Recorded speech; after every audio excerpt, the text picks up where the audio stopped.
Many college students have gone to college and gotten hooked on drugs, marijuana, and alcohol. Listen, stop trying to be somebody else. Don't try to be someone else. Be yourself and know that that's good enough. Don't try to be someone else. Don't try to be like someone else. Don't try to act like someone else. Be yourself. Be secure with yourself. Rely and trust upon your own decisions, on your own beliefs. You understand the things that I've taught you. Not to drink alcohol, not to use drugs.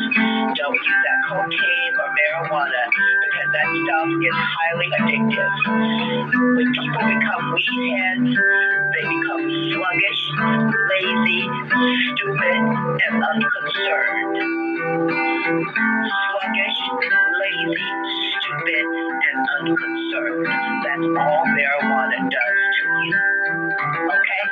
This is love. Unless you're taking it under doctor's control, then it's regulated.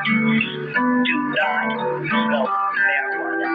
Do not consume alcohol. Do not get in the car with someone who is inebriated. This is not alcohol.